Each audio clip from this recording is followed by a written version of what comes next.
visiting and returning to us, I just wanted to, on her behalf, say welcome to everybody here. Can everybody hear me? Is everybody okay? Good, it looks like everybody's okay. Getting thumbs up and smiling faces, so I'm assuming that that's okay. So while we wait for Paige to return, Paige is our MC for this Kandeki 60th anniversary of CULCON. We're delighted to see all of you. It's a wonderfully amazing crowd of constituents that we think about as we do our job as commissioners and panelists on CULCON. And so we're delighted to have you with us as we celebrate. We have a couple of show and tells to share with you, but I'd like to wait for Paige to come back, before we do that. Oh, she's back. Sherry's back. Okay, the floor is yours, Paige. Thank you, Sheila. And gosh, not sure quite what happened. I was sharing all of the solutions and answers to the world's problems. Sorry you missed it. But in the meantime, let me say how excited I am to welcome you. I am Paige Cottingham-Streeter, Secretary General of CULCON.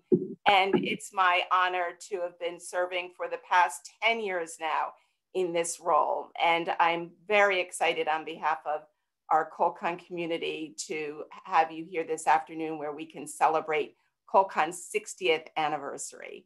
And I suspect Sheila may have been letting you know that we will be revealing a digital platform that we've designed showing a timeline of CULCON's activities over the course of the last 60 years. But before doing that, I want to first acknowledge that CULCON is an institution. It's a binational advisory panel that has been for 60 years now, working with experts in the field of Japan studies, US-Japan relations, people-to-people exchange, public diplomacy.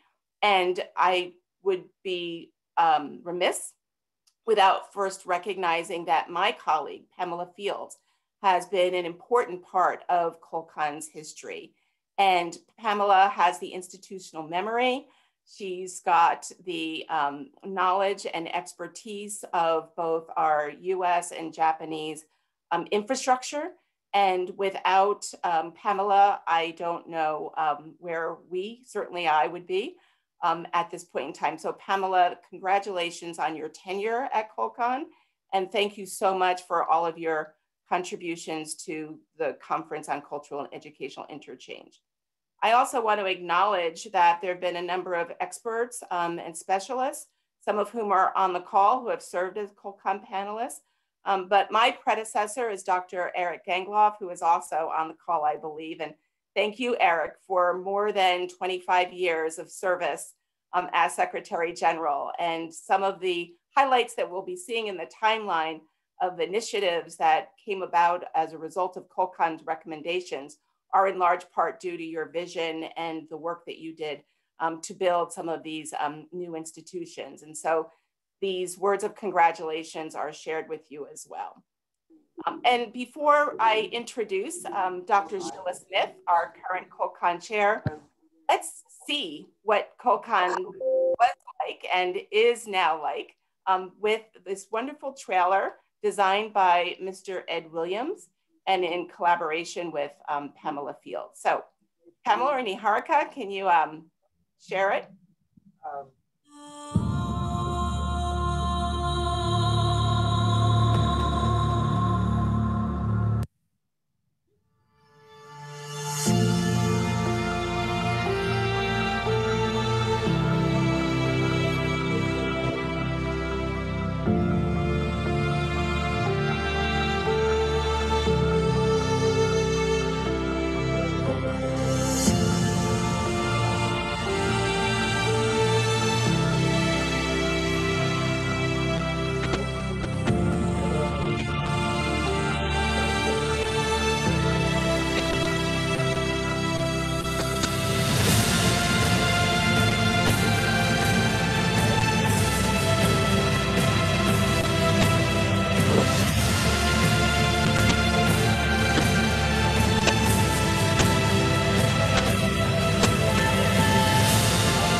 Thank you so much. And that was really exciting just to see some of the highlights of CULCON over time.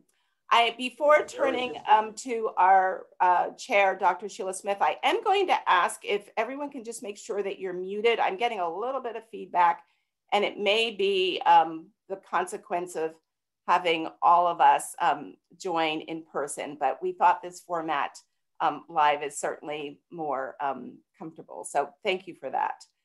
And now it's my pleasure to introduce CULCON's current chair, Dr. Sheila Smith. Dr. Smith, as many of you know, has a distinguished career in foreign policy. She is the senior fellow at the Council on Foreign Relations, but she is CULCON's chair and a distinguished chair at that. I will say that Sheila also previously served as vice chair, and she was also the chair of the Next Generation Task Force. And that was a task force that was very dynamic. Some of you may have heard previous presentations, really looking forward and into the future and thinking about how are we building the next generation of stewards of the US-Japan partnership.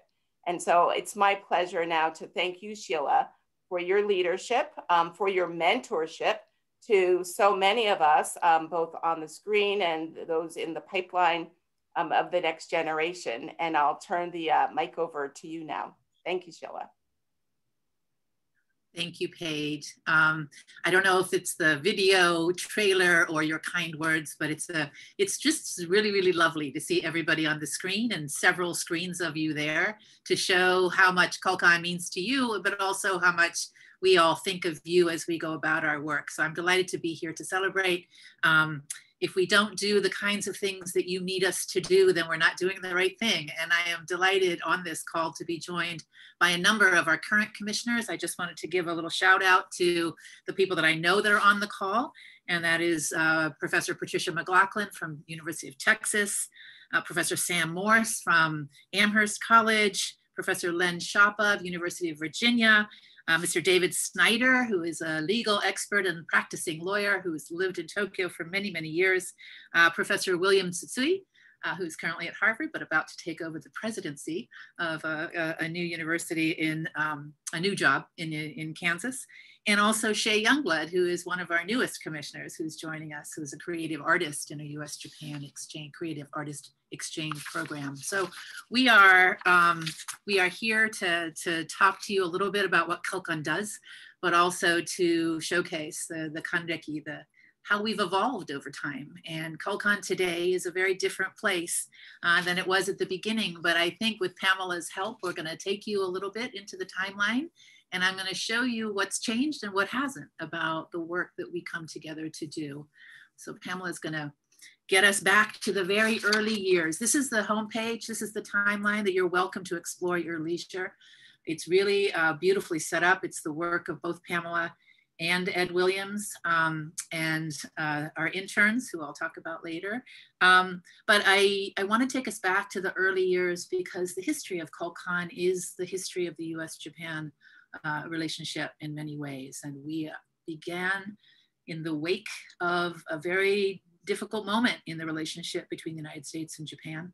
We began in the wake of the revision of the 1960 treaty, when, as most of you know, hundreds of thousands of Japanese protested the revision of the treaty. By then, at the time, Prime Minister Kishi Nobusuke, it was a very difficult time for the relationship because President Eisenhower was due to visit Japan, but had to cancel his trip due to the unrest there.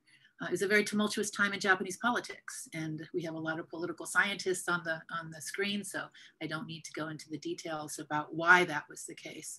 But from that moment of difficulty in the relationship came CULCON. And Prime Minister Ikeda Hayato, who succeeded Kishi, and President John F. Kennedy decided it was really important that the citizens of both countries, the citizens of Japan as well as the citizens of the United States, understood each other, learned about each other, and supported the relationship that the diplomats and the statesmen had created. And so this is what CULCON's job is. And what I thought was really interesting as I went back and read the documents, right? It sounds so much like what we talk about our job is today. So this is the memo. that was created. I'm going to read just the beginning part because it'll show you how important the work is of CULCON, but also how some things haven't changed. So this is the very first CULCON meeting in January of 1962. So it's a year after the president and prime minister met. And basically they met the Ministry of Foreign Affairs, and they said they were there to determine ways to strengthen the effectiveness of existing interchange activities. In a cordial and informal atmosphere, the delegates conducted frank and fruitful conversations. Don't scroll too much, Pamela, because I can't read. On the exchange of persons, the exchange of materials, exchange in the arts, American and Japanese studies and language teaching, and institutional facilities for furthering these activities. And as you'll see later in our program today, that's exactly what we're still trying to do today. We're trying to make sure that we provide the foundation and that we advise the US government on the US side, and the Japanese colleagues advise their government on how the government can best ensure that Americans and Japanese study about each other, learn about each other, but most importantly, solve problems together with each other. So that's the genesis of CULCON. If you go to the 1990s, I'm going to just take a little peek in here so we can explore, decades later what was happening. And in the 1990s, what was really important to understand is there were secretariats that were created on both sides, in Tokyo and in Washington, DC. The idea here was this is an infrastructure that needed staffing, needed support, and needed constant tending. And this is what Paige and Pamela, Niharika, Oliver, and the many interns that come through help us do as commissioners. So this is the place where now you've got a full staff. Its work is done in conjunction with the Japan-US Friendship Commission, as you all know, as a grant-making organization. But now CULCON has moved into, if you scroll down a little bit for me, Pamela, it's moved into a series of activities. Oops, Pamela's gone. Sorry, can we go back to the 1990s, Pamela, when you can? It identifies certain focal points, and you'll see that in the 1990s once we open it up again.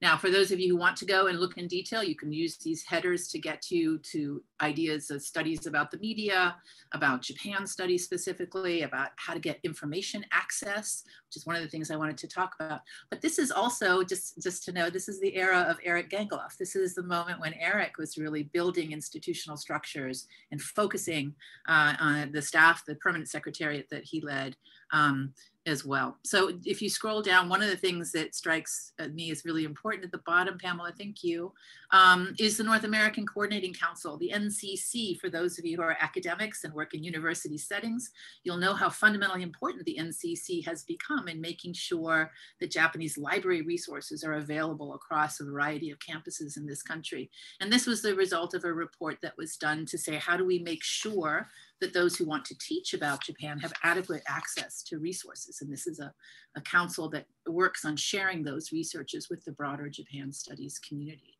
But let's go pop in on where we are now and what we on CULCON are up to today. And I think you'll see that we're still very focused on some of these basic tasks, but we are also, we've broadened our horizons just a little bit. This is a lovely picture at the top here of, I think it's Hiroshi Sugimoto, and somebody, Anne, I'm sure will correct me if I have his name wrong, but he was giving a presentation at the Arts Dialogue Committee. He's an artist and photographer, very well known. But we are now looking at ways in which in the last 5 to 10 years or so, we very much focused on thinking about problem-solving exercises that we can do with our colleagues on the Japanese panel of CULCON. We've done task forces, and if we could scroll down, Pamela, just a little bit. The Arts Dialogue Committee, of course, is one of those endeavors. The Educational Task Force was another endeavor. That one was led by Professor Susan Farr of Harvard University. And then that produced a follow-up committee that was to track the metrics of success in educational exchange and study abroad. And that was led by Professor Len Schiappa. But you can see there's also other things that have been going on. Paige has worked very hard to reach out to alumni. to make sure that the communities that we have served in the past continue to be part of our conversation about what CULCON can get done. We have established a variety of virtual community discussions, especially during this pandemic. We've used the opportunity to really branch out a little bit and think about people that we would like to connect with, that we would like to be part of our conversation on how CULCON not only does the basic tasks of supporting the US-Japan relationship, but also begins to do it in a way that also addresses the social changes that are happening not only here in the United States, but also in Japan. So how do we bring diversity to our mission? How do we bring diversity to the representation on the commission? But also how do we help a broader range of students, educators, practitioners across the United States and across Japan? How do we bring them to the relationship and make sure that we are building a sustainable future for the partnership as we look ahead? I think one of the great things, if we look down at the bottom here, one of the fun things for me, and there are many fun things about this because we worked really hard, but I want to say exactly who worked really hard. And Paige already gave a shout out to Pamela Field, who is the institutional memory, but she and intern Devin Richardson dug through all of the files of CULCON, all the way back to the beginning, and to see what people talked about and who was in the room, and did a magnificent job of pulling this together. And then with the help of the creative design of Ed Williams, really brought it alive in a way I think none of us could really imagine when we started out. I have to also give a shout out to my research associate at CFR who helped with the US-Japan piece, the chronology of trying to follow the US-Japan relationship as you watched CULCON develop and embrace and broaden its mission. This is a moment too when the US-Japan partnership was much broader, much more comprehensive in scope. It was no longer simply a Cold War military alliance, but it was a very broad set of people who wanted to come together to solve problems, to help each other in crisis, as we saw in the Great East Japan earthquake in 2011, and also wanted to make sure that their next generation in Japan, as well as our next generation here in the United States, had the opportunities to get to know each other and get to be with each other. So CULCON's work is never ending. It transforms, the organization has transformed, as have our two societies. And we continue to see our mission as one that we need you to support and help us with, help us inform not only our objectives, but also the way in which we implement those objectives. So thank you for sharing our Kandiki today. And I think, Paige, we'll turn it back to you for the discussion of many of the people who not only have led the initiatives that CULCON has been hoping to pursue, but have also really begun to transform us as well. So thank you. Sheila, thank you so much for guiding us through that first tour of the digital timeline. And I hope our friends and colleagues will spend a little bit more time digging deep into CULCON's history and, frankly, the variety of activity and achievements. And that's one of the things that we wanted to make sure that we did today, was just to highlight some of the outcomes of CULCON's efforts. It's one thing to have great ideas. It's another thing for those to be actualized and realized into measurable, tangible outcomes. And so we've got today just 3 examples. Sheila referenced a few others during the tour, but our first speaker will be Dr. Ann Morse. And Dr. Morse, Ann, was the long-serving chair of the Arts Dialogue Committee. And that committee was initially launched as a result of a recommendation during a 2010 plenary session, recognizing that there were so many opportunities to really enhance artistic exchange. And there were also some potential threats to the future of artistic exchange. And so with that, I'm going to turn the mic over to Ann to explain what the committee was able to accomplish during her tenure. Thank you, Ann. I'm delighted to be with you all this afternoon, and it's actually been quite wonderful to review all the activities that my committee was responsible for during a very long tenure. We started in 2010.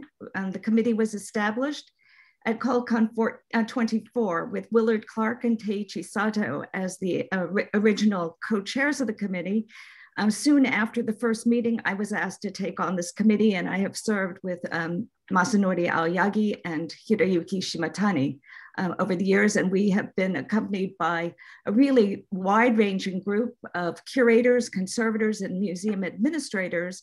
And I think that really has spoken and made so many things possible. CULCON convenes. CULCON brings us together to discuss the problems, but then the actual programs themselves are carried out by different organizations, by different sponsors. But it's been great to have this sort of brain trust, think tank, and implementers as part of this group. And it really has been the different voices of everyone working together on the same thing rather than just working for their own institution that we benefited during this period. May I have the next slide, please? The original charge for our committee was to consider future measures to enhance exchange in the fields of traditional, modern, and contemporary art, and to establish a framework for mutually beneficial curatorial collaboration and exchange.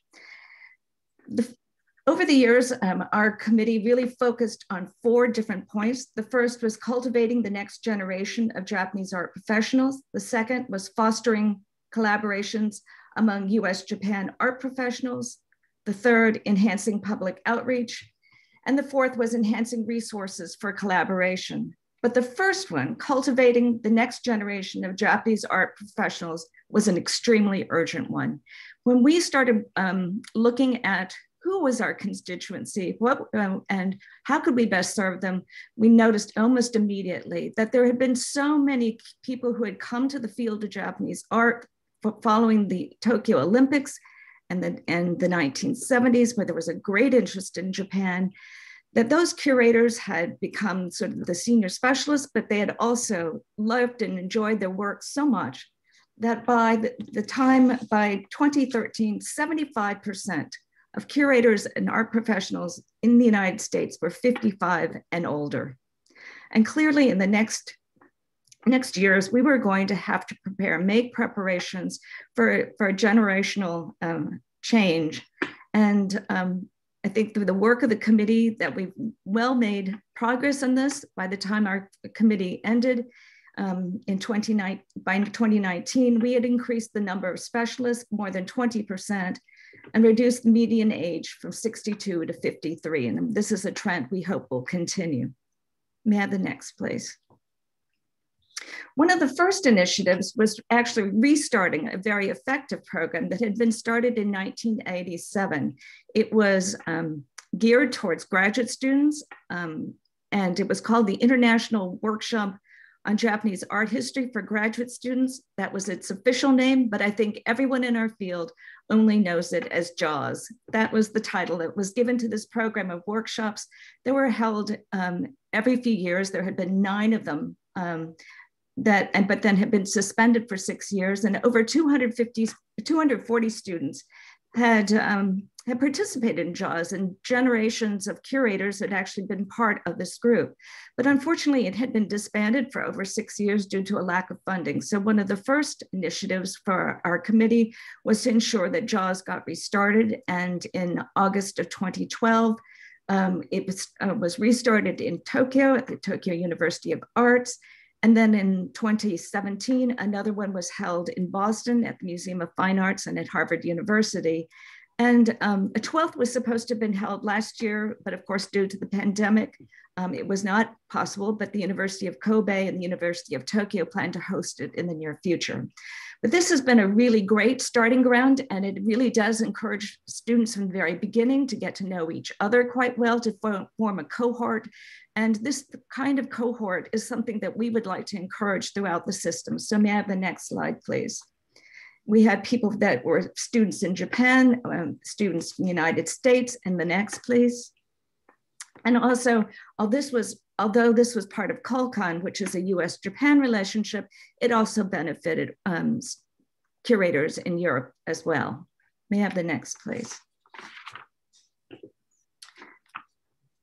With so many positions taken by senior scholars, there really wasn't any room when we started in 2013 for younger scholars to enter our fields. And so therefore it was also critical that we establish new positions, ones for junior scholars, for them to get experience, for them to have mentorship with senior scholars in their field, And the Japan Foundation established 3 such positions in the United States, 1 in Scotland.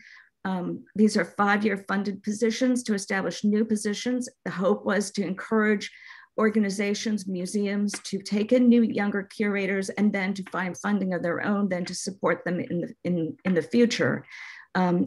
Japan Foundation did this for these organizations. The Ishibashi Foundation similarly did one for the Museum of Fine Arts, which is a 10-year program that 5 2-year positions, again, for mentorship in the field. It has been a successful model, I think, because we find that, for instance, Jeannie Kenmotsu, who started the Portland Museum of Art as an assistant curator, was just recently promoted and is now a name chair at the Portland Art Museum. So she is also someone who benefited from being in JAWS. So we just keep moving these students along, and we're really very excited by their success. May I have the next slide, please?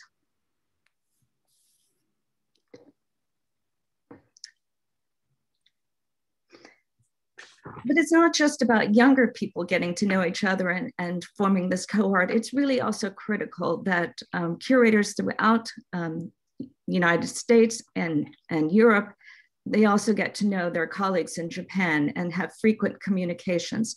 So every year since 2014, the Tokyo National Museum has sponsored a curatorial exchange. Every year we meet for about 10 days. We have a public forum where there are topics such as reinventing Japanese art through museum experiences. They're meeting of specialists for us to talk about issues of concern. There are excursions to well-known sites and private access to temples and to museums. And then workshops, as you can see, on sword handling, on tying the knots that one needs to do for the bags, things that were never taught in graduate school, but provide great refresher courses for all of us as we convene. And it has led to exchanges of ideas. It has led to exhibitions being held because we are in very, very close contact and are very supportive of one another. May I have the next slide, please? CULCON in 2008 had recommended another initiative which had preceded our committee, but it became one that was very closely, became part of the activities of our group, and that was the formation of a Japan-US curatorial exchange. This one is not for specialists in Japanese art, but is to bring American curators to Japan. And through the years, they similarly have invited American curators to Japan for 10 days, and have given them introductions to each other, discussion of problems, and access, different kinds of access to museums. And this has been extended to over 90 curators since 2009.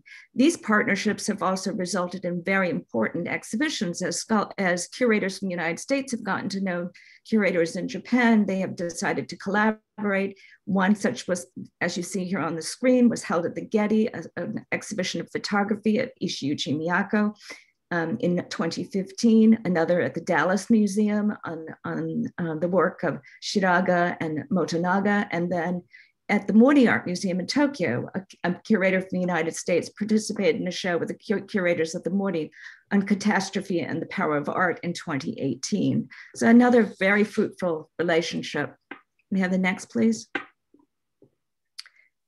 But it's also very important that we not only look sort of at us, the specialists, but also very conscious of what our public gets to know about Japan, because it's the support of the public and creating new audiences that will sustain the activities in the arts. And with the help of the Japan-US Friendship Commission, CULCON recommended a public outreach in social media. And that was the program called Arts Japan 2020. It was meant to be in advance of the Olympics, to promote the Olympics, but of course it has continued just as the Olympics have continued.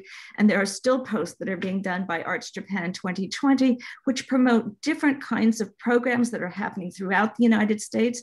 And one of the really exciting outcomes of this digital programming was that whereas most traditional arts audiences are older, the Arts Japan 2020 has really brought in a younger generation. 50% of the people who follow it are in the ages of 18 and 35.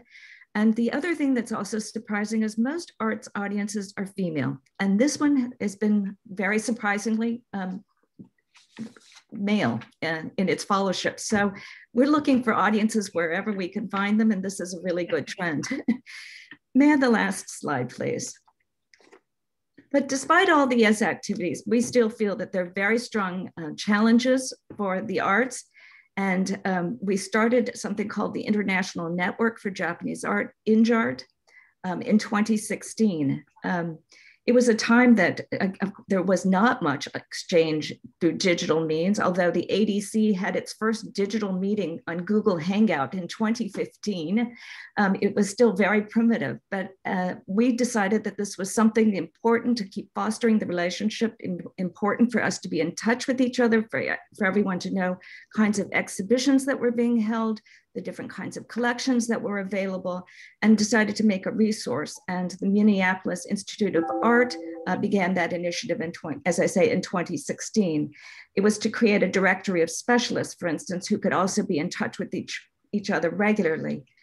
This initiative is still in development, and I think the pandemic has underscored the incredible need for this particular initiative, because while there is no substitute for face-to-face meetings, certainly the internet during the pandemic showed us opportunities for collaboration, opportunities for sharing information through digital means on images, as well as conferences of all kinds. The conferences that were held got even wider audiences than they would have if they'd been held in person. And if the binational relationship in the arts is to thrive, it really is critical that this kind of information sharing, this kind of transparency, these new inventive ways of thinking are explored and really exploited. And we are a small field with a lot of interest in our fields. And the internet is going to be one of the greatest tools that we have at our disposal if we can encourage people to use it. And I think that is the biggest challenge, is getting everyone to understand that sharing of information and not being proprietary about it is going to actually strengthen work that we do in the arts. So thank you very much. And I turn it over to Paige. And wow, thank you so much. It's amazing that you've been able to achieve as much as you have over that time frame. And I'm just excited for the way that you represent how CULCON ranks the recommendation and then partners with other institutions to be able to implement some of those ideas that are serving both the individuals, the specialists, and also the communities.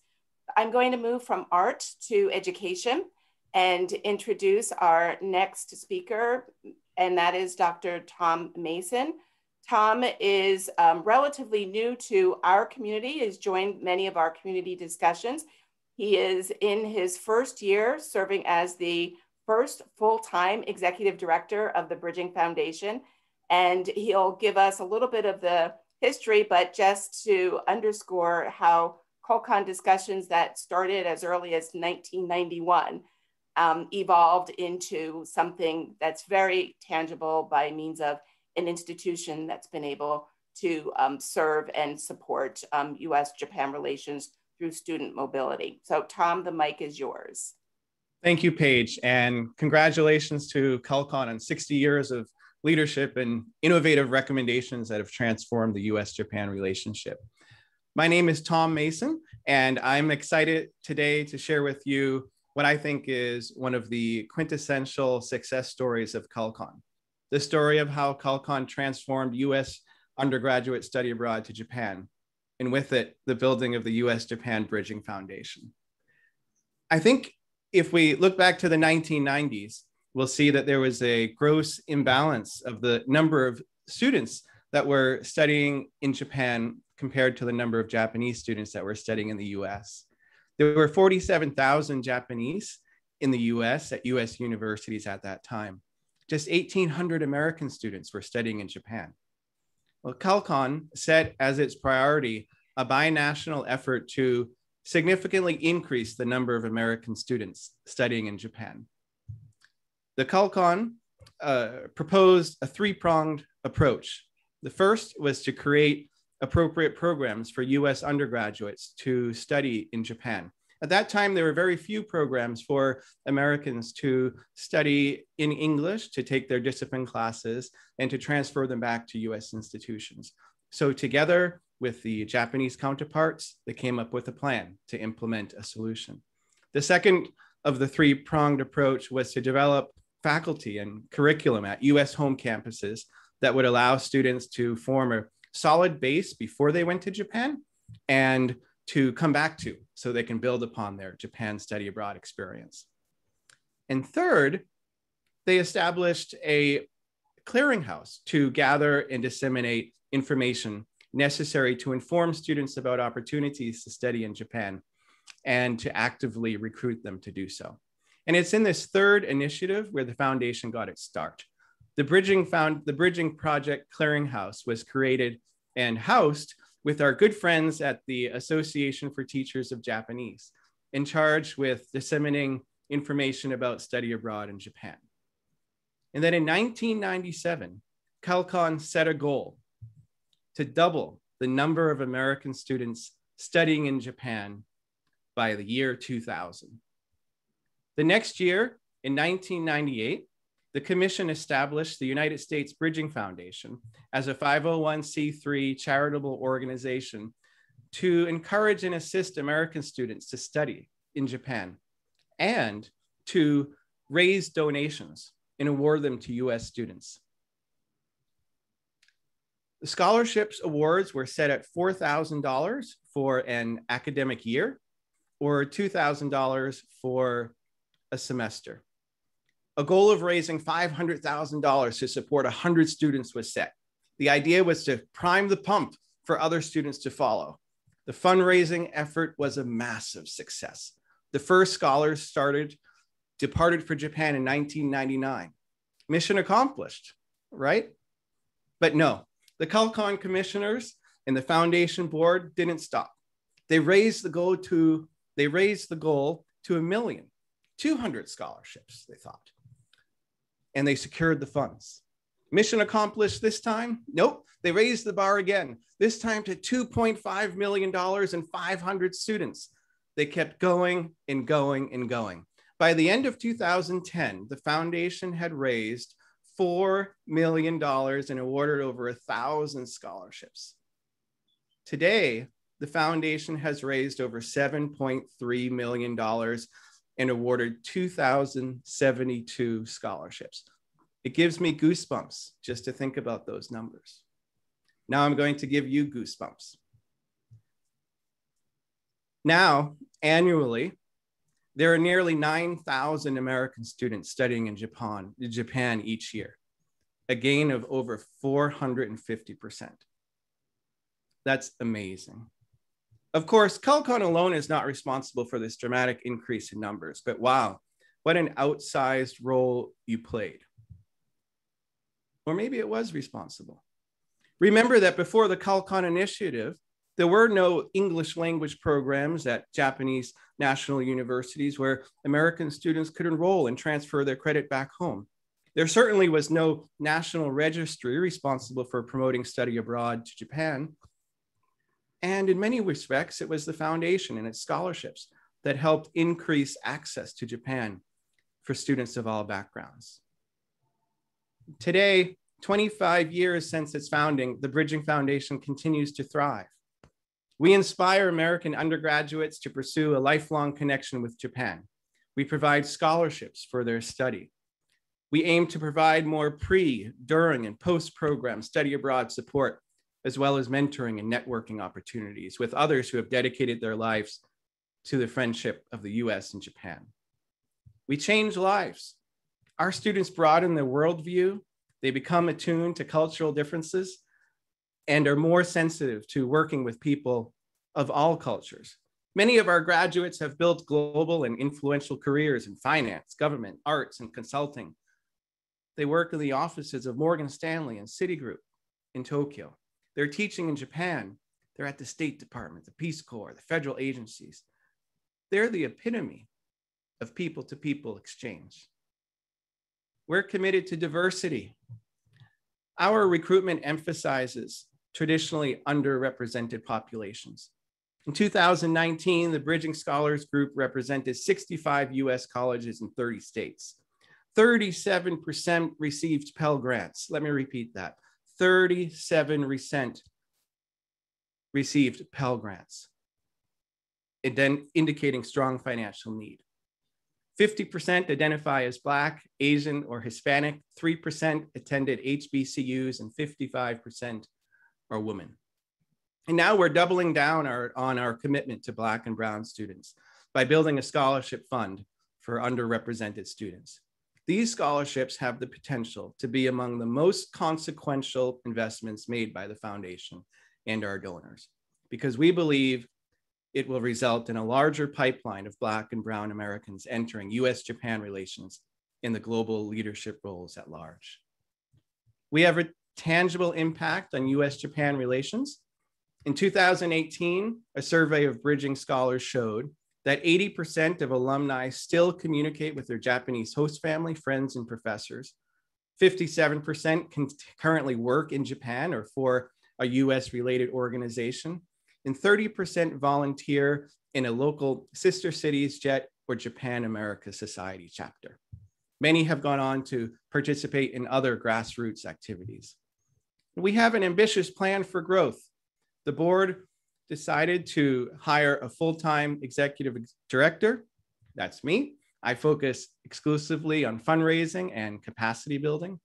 And our goal now is to increase the number of annual scholarships from an average of 75 to more than 150. And we believe in the public-private partnership.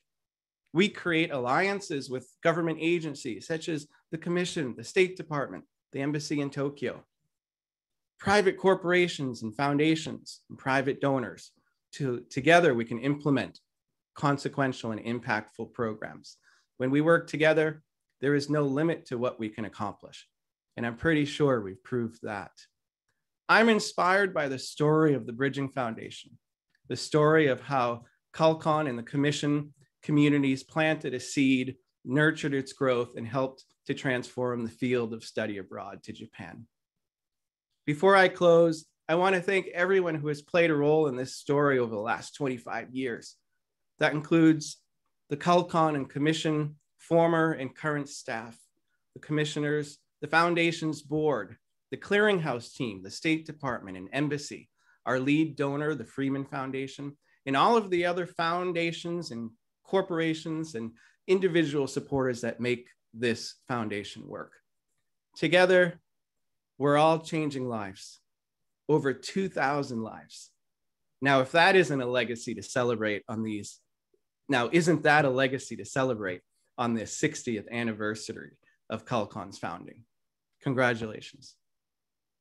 Wow, Tom, thank you so very much for taking us through that wonderful journey, reminiscing about the past 20-some years of the Bridging Foundation, and how inspiring to know that these conversations and deliberations that occur in a room across the Pacific among people who care deeply about the US-Japan partnership can evolve and materialize into changing so many lives. Thank you so much for your work, and to all those involved in the growth and success of the Bridging Foundation. And speaking of changing lives, there are a lot of people involved in the US-Japan effort, and that happens at the grassroots level. And CULCON as a body has spent a considerable amount of time over the years thinking about people-to-people exchange, public diplomacy, and what Americans and Japanese know about and understand about each other.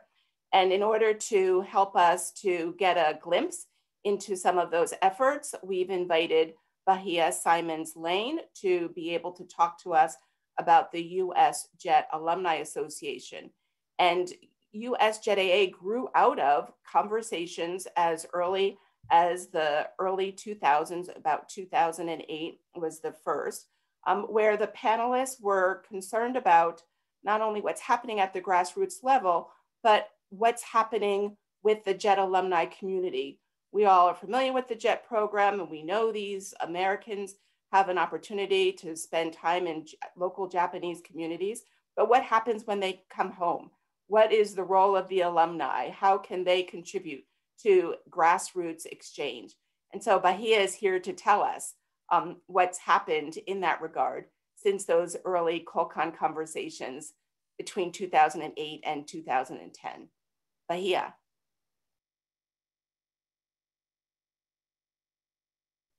Thank you so much, Paige. Give me 1 second. So happy to be here today. Can you all see my screen okay? Good. Now, if I had known that Tom was going to have such an exciting presentation, I might have asked to go first because that's a hard act to follow. But I do want to echo Tom's sentiments and just say thank you. Thank you for inviting me to be here, and congratulations, CULCON, on 60 years. I watched that video and I was really, can you still see the screen? I'm having some computer issues here. Can you still see my screen? Yeah, okay. I don't know, my computer is, I've got 2 monitors. It's very, yeah, I don't know what was happening technically, but I think it's back now. So apologies. You'd think after more than a year of this, we'd all be totally used to this technical stuff. Anyway, congratulations to CULCON, and I'm happy to be here. I'm going to tell you the story of USJET and how we were created and how we came out of that CULCON initiative. So first, I want to just share briefly with you about our mission. The mission of USJET is to further US-Japan relations by providing support and resources to JET program alumni and the JET chapters throughout the United States. We were created to promote cross-cultural, our purposes are to promote cross-cultural understanding between Japan and the United States, to support the US-Japan relationship. We support JET alumni, JET chapters nationwide, and potential JET participants. We serve as a point of contact external to the JET network. We are a national clearinghouse for information, and we collaborate with JET USA on national initiatives to strengthen the JET chapter leadership, as well as undertake national charitable initiatives. However, our mission, I think, is a lot more meaningful within the context of understanding the JET alumni network.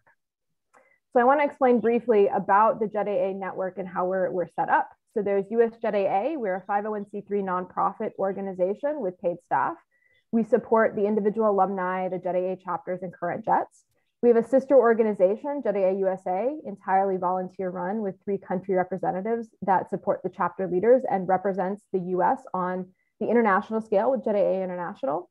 And then we have 19 JET alumni chapters that are completely volunteer run that cover the entire United States. And they support the individual alumni and their regional connections to Japan.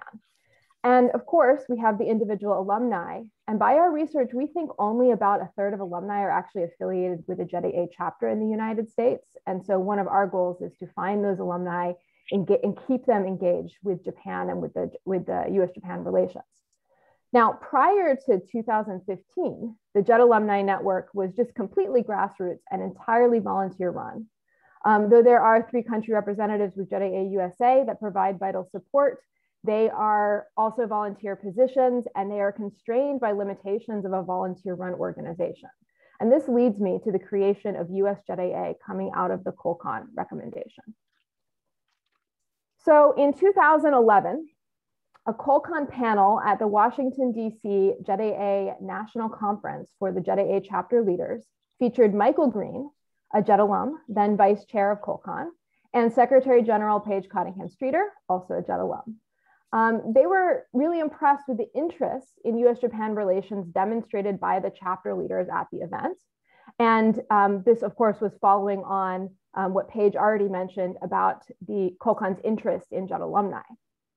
So this interest in JET alumni led to CULCON offering JET a grant of $5,000. Unfortunately, with volunteers at capacity and no central organization to mobilize the network, the JET grassroots groups were not able to accept the money and do anything with it. That same year, the 3/11 triple disasters occurred, and JET alumni acted to support Japan. There was not a national organization able to take donations, and so JET New York took on that responsibility, with JET alumni raising almost $89,000 in donations to support the Tohoku region of Japan. Now, though it worked out, the burden it placed on a volunteer-run chapter was great. So the confluence of these events really led to the idea of the JET-AA initiative, which was launched in 2012 with support from the US-Japan Bridging Foundation, who we just heard from. And it was funded by the Japan Foundation CGP. This initiative explored the needs and purposes of a national umbrella organization, but it was the push from CULCON that is really also very vitally important to this idea. Now, after seeking feedback from the JET-AA community in the United States through surveys with JET alumni, chapter leaders, discussions at the annual national conference, focus groups, site visits, fact-finding with a JET-AA USA working group, the analysis of this information led to the decision that an umbrella organization with employees and funding could vitally support the JET-AA volunteer network, boosting their capacity and taking on programs beneficial to JETs and the US-Japan relationship, as well as providing institutional memory and resources. US JET-AA was incorporated in 2015 with the founding executive director and JET alumna, Laura Lukachevsky, who may or may not be here today. And thank you, Laurel, for laying all this wonderful groundwork for me. So now that I've explained kind of the process of US JET-AA's creation, you might be wondering, okay, well, who are these JET alumni anyways? And I would like to share that with you. So I've selected here just a snapshot of some alumni doing interesting things. The JET program at this point has a more than 30-year history, and JET alumni are already making an impact on US-Japan relations. As you can see from this slide and some of the familiar names, some of you who are here today, these are many JET alumni are giants in US-Japan relations. And notably, you'll see many names of people who have been connected to CULCON and the Japan-US Friendship Commission who were JETs. Now, JET alumni today are typically in their mid-20s to their late 50s, and there's now more than 35,000 in the US alone, with about 1,000 leaving for Japan every year. These alumni take various paths after JET, including education, government, arts, and business. But the JET program is an entry point to Japan-related careers for many alumni, and for others, it instills a lifelong love of Japan. US JET-AA is dedicated to helping the younger generation of JET alumni become this next generation of US-Japan leaders. So I'd like to show you how JET alumni are participating in our programs and engaging in work supporting the US-Japan relationship.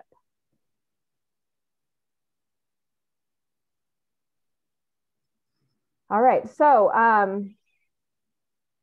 I'd like to share with you two programs. One is our JETs on Japan program, which is in partnership with the Sasakawa Peace Foundation USA. This launched last year during COVID. And it features selected articles on JET alumni perspectives on US-Japan relations. This series aims to elevate the awareness and visibility of JET alumni working across diverse sectors and provides a platform for JET alumni to contribute to deeper understanding of US-Japan relations within various fields. In addition to these topics on the screen, alumni have written about preserving traditional Japanese agriculture in modern day global contexts, why Japanese boards of directors should be held to the gender diversity standards of the West, prospects for the future of US-Japan science and technology relationship, and more. A previous program with the East-West Center in Washington gave JET alumni the chance to contribute short articles giving snapshots into US-Japan connections across the United States and Japan. To support career goals of JET alumni, we also bring together JET alumni as speakers highlighting their career path since JET. Careers in the Foreign Service with JET alumni Michael Turner and Kat Tarr was one of the most popular topics, which makes sense given the number of JET alumni who go on to work for the State Department in both foreign and civil service. State even has its own JETs at State affiliate group with more than 200 members. Our most recent webinar on careers in the gaming industry was also extremely popular and featured Carolyn Whittingham from Nintendo and Sam Mullen from Sega, both of whom used their Japanese language and culture skills in their careers and gave advice to JETs on how they could do the same thing. Past topics have highlighted ways alumni use Japanese language after JET, teaching Japanese after JET, careers in higher education, and many more. And in addition to highlighting these JET career paths related to Japan, we do provide more general career support to help alumni achieve their career goals, or in some case, figure out what their goals are. We work with professional career counselors who are JET alumni themselves to provide resume support and career counseling, And these resources are utilized not only by recent JET returnees, but also by professionals of all levels looking for advice or feedback. And these programs have been vitally supported by Claire and the Japan Foundation CGP. Thank you. I don't want to go into too much detail, but I have a few more things to cover. Some of our other programs give us the opportunity to put JET alumni into the spotlight for their accomplishments and their knowledge related to Japan. So we bring together alumni and non-alumni for programs accessible to the broader JET alumni network. And there's been a lot of interest in these topics, both from alumni who are working in US-Japan fields, but also those who are not. As entrepreneurs, authors, and translators, alumni are excited about sharing their experiences with the next generation.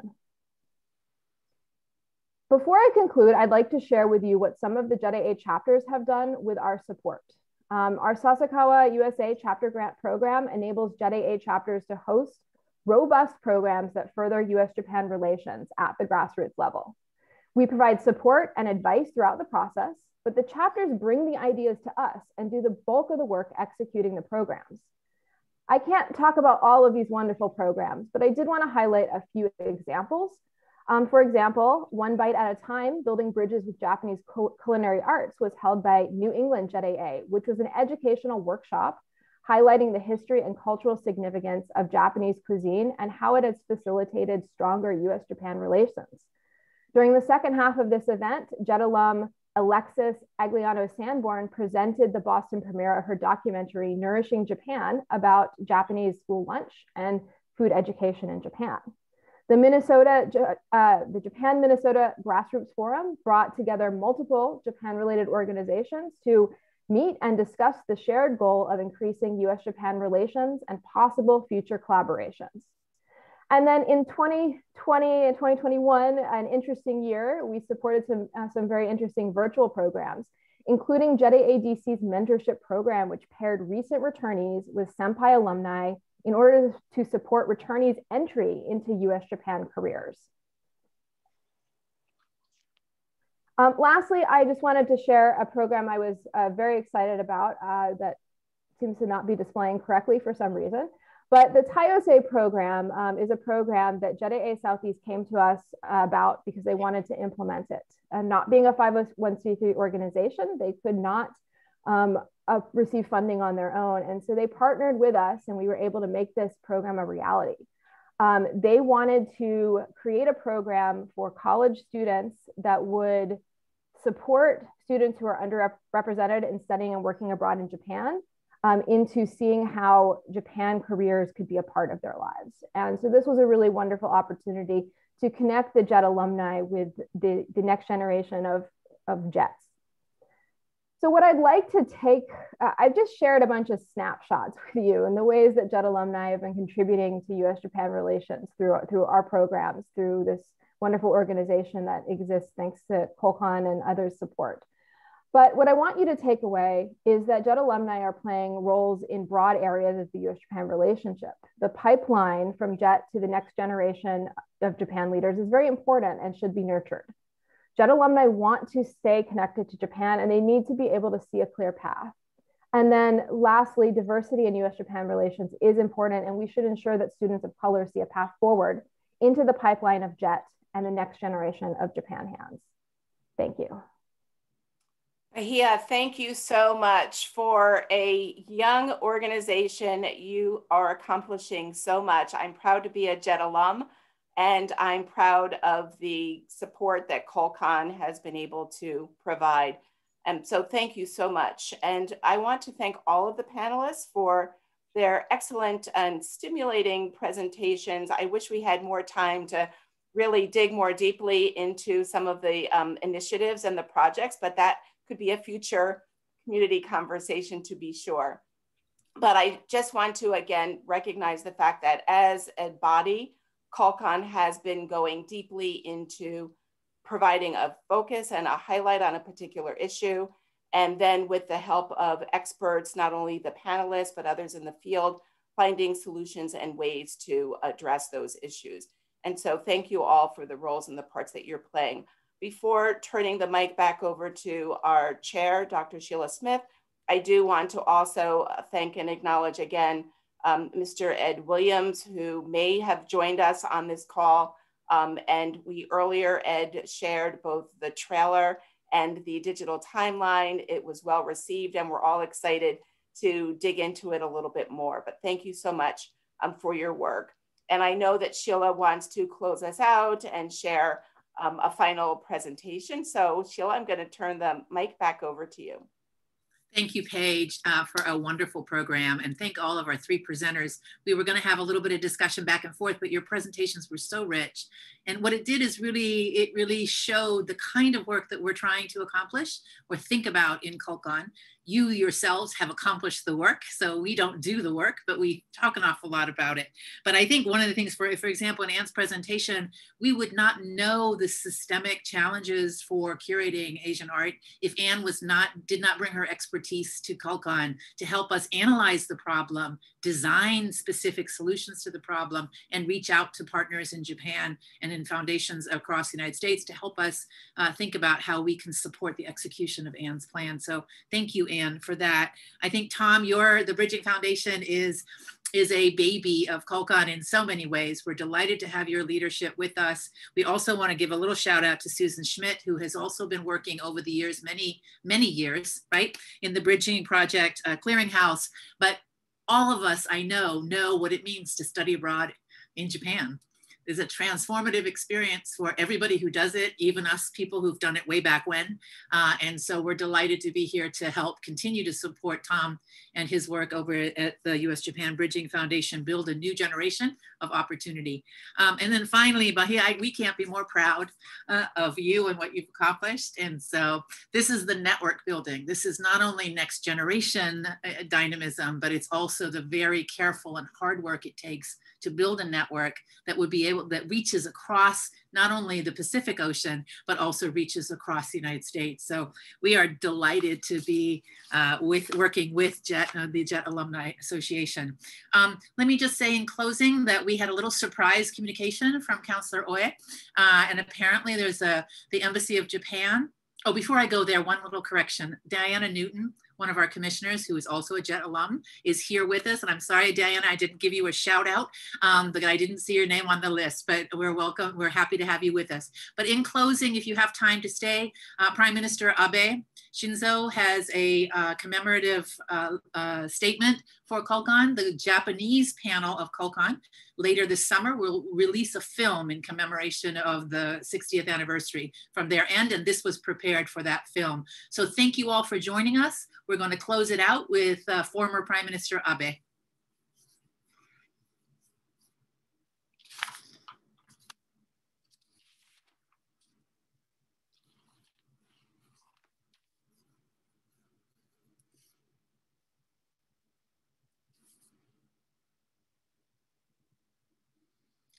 Let's see if we can get some sound we can all practice our Japanese. Maybe not. カルコンの永続を念じて新しい知恵を入れ肩を貸した人々が太平洋の両岸にいてカルコンを大切に支えてきました。ちょうど松明を手から手に渡すように思いをつないできた。その集積が尊さを生むのだと思います。カルコンとはあたかも常設の賢人会議であります。必要とあれば専門家の集まりを作り、また縮小することができます。この度素晴らしい報告をまとめられた留学についての委員会が良い例です。賢人会議は柔軟性にも富んでいます。そんな組織を作り、絶やさず守ってきたような国との関係が日米の間を除いて他にあるのでしょうか。日米関係がたどった道のりは決していつも平坦なものではありませんでした。両国間の貿易摩擦は時としてエスカレートしました。けれどもカルコンは温かいファイアプレイスながら外でどんなに暴風が吹き荒れても教育、文化、芸術にまつわる人と人とのつながりを育ててやまなかったのであります。カルコンは日米関係の偉大な安全弁でもありました。カルコンは日本と米国との間に善意と向上心と持続力の種を植え、いつも育ててきたのだと思います。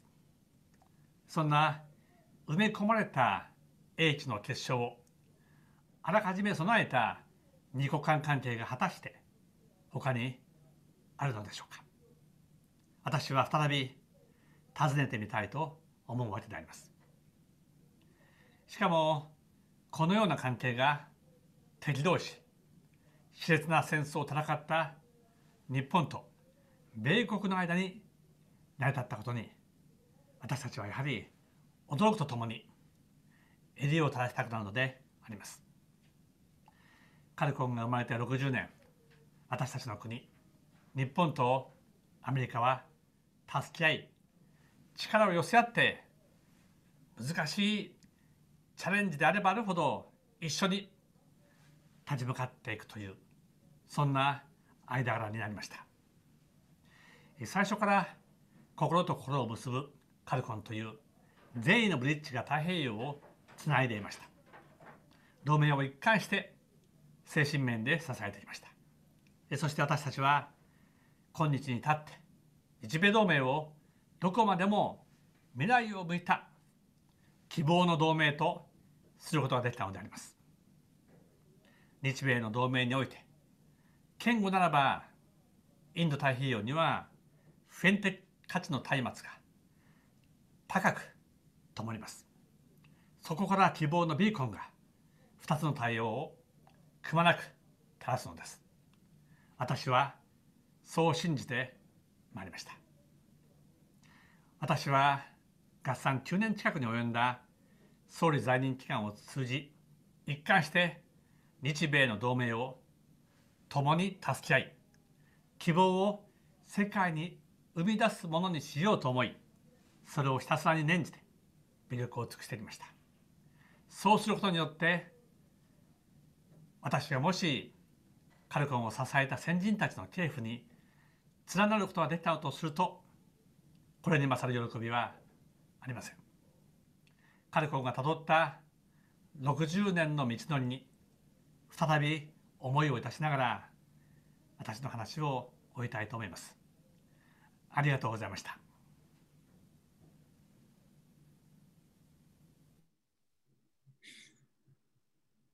Thank you all for celebrating with us.